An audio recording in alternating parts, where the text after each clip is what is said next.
Assalamualaikum warahmatullahi wabarakatuh. Perkenalkan, nama saya Luciana dengan NIM E112123104, Prodi Antropologi Sosial, Fakultas Ilmu Sosial dan Ilmu Politik, Universitas Tanjung Pura Pontianak. Nah, pada kesempatan video kali ini saya akan menjelaskan materi tentang teori-teori postmodernisme. Nah, di dalam teori ini terdapat 4 aspek penting. Yang pertama yaitu ada kemunculan, yang kedua ada konteks sosial budaya, nah ketiga ada tokoh-tokoh utama, dan yang terakhir ada pengaruh dalam kajiannya. Nah, yang pertama saya akan menjelaskan tentang kemunculan. Nah, postmodernisme ini muncul sebagai reaksi terhadap modernisme yang dianggap terlalu menekankan rasionalitas, kemajuan, dan kebenaran universal. Nah, modernisasi yang berkembang sejak abad ke-18 melihat ilmu pengetahuan dan teknologi sebagai jalan yang menuju kemajuan umat manusia.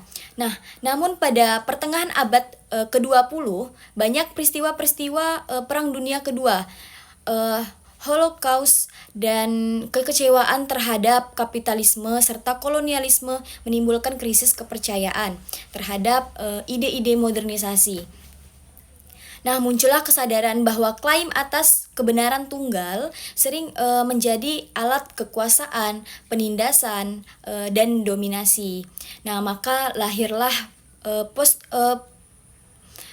postmodernisme, sebuah cara berpikir yang menolak totalitas, narasi besar atau grand naratif, dan objektivitas universal. Nah, yang kedua itu ada asal mula dan konteks budaya kemunculannya.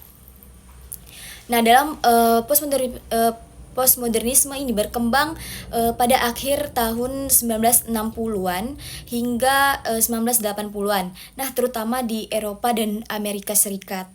Konteks sosial budaya yang mendukung kemunculannya antara lain yang pertama itu ada dekolonisasi. Nah, banyak negara merdeka dari penjajahan, mengkritik dominasi budaya barat.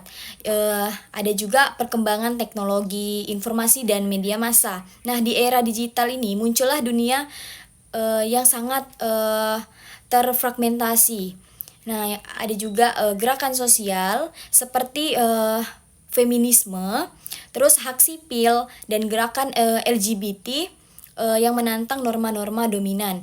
Nah, ada juga krisis ideologi besar, nah seperti komunisme dan kapitalisme yang kehilangan daya tarik idealnya. Kondisi ini membuat masyarakat itu mulai meragukan narasi besar dan lebih terbuka terhadap keragaman perspektif, relativisme, serta identitas yang plural. Nah, yang ketiga ada tokoh-tokoh utama beserta pemikirannya. Nah, beberapa tokoh kunci dalam postmodernisme ini.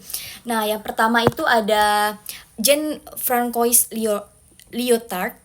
Nah, karya utamanya ada The Postmodern Condition pada tahun 1979.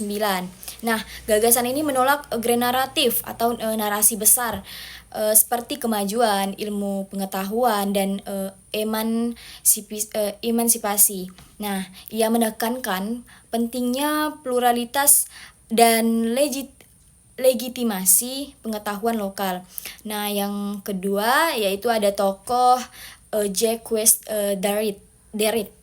Nah, gagasan utamanya dekonstruksi, membongkar teks dan makna untuk menunjukkan bahwa makna selalu tidak stabil dan kontekstual.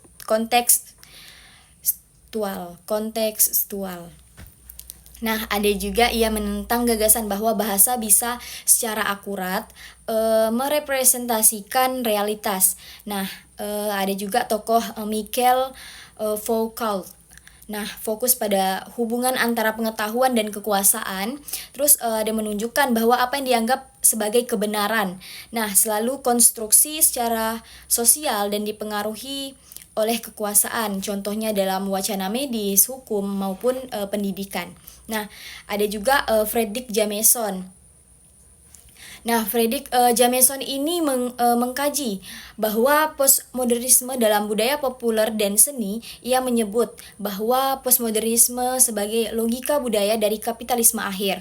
Nah, penjelasan yang terakhir itu ada perkembangan dan pengaruhnya dalam kajian antropologi. Nah, di dalam antropologi ini, postmodernisme ini membawa pergeseran dalam cara peneliti memahami dan menggambarkan budaya. Nah, yang pertama ada kritik terhadap objektivitas dan representasi.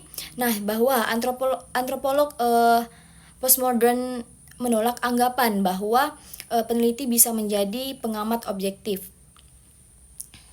Nah, mereka mempertanyakan representasi budaya. Nah, siapa yang punya otoritas untuk bicara tentang budaya orang lain? Nah, yang kedua ada refleksivitas. Nah, antropolog ini mulai menyadari posisi dan pengaruh diri mereka dalam proses penelitian. Nah, munculnya praktik refleksif di mana peneliti ini menyatakan keterlibatan dan bias mereka dalam karya etnografi. Nah, yang ketiga ada etnografi eksperimental. Penulisan etnografi menjadi lebih naratif, dialogis, bahkan eksperimental. Nah, contoh karya Writing Culture, Sleaford and Marcus tahun 1986. Nah, yang menjadi tonggak pemikiran postmodern dalam antropologi. Dan yang terakhir ada penekanan pada perspektif lokal dan suara marginal. Nah, postmodernisme ini mendorong antropologi untuk lebih mendengarkan suara orang-orang lokal, bukan hanya analisis luar. Nah, sekian penjelasan materi postmodernisme dari saya. Kurang dan lebihnya saya mohon maaf. Wassalamualaikum warahmatullahi wabarakatuh.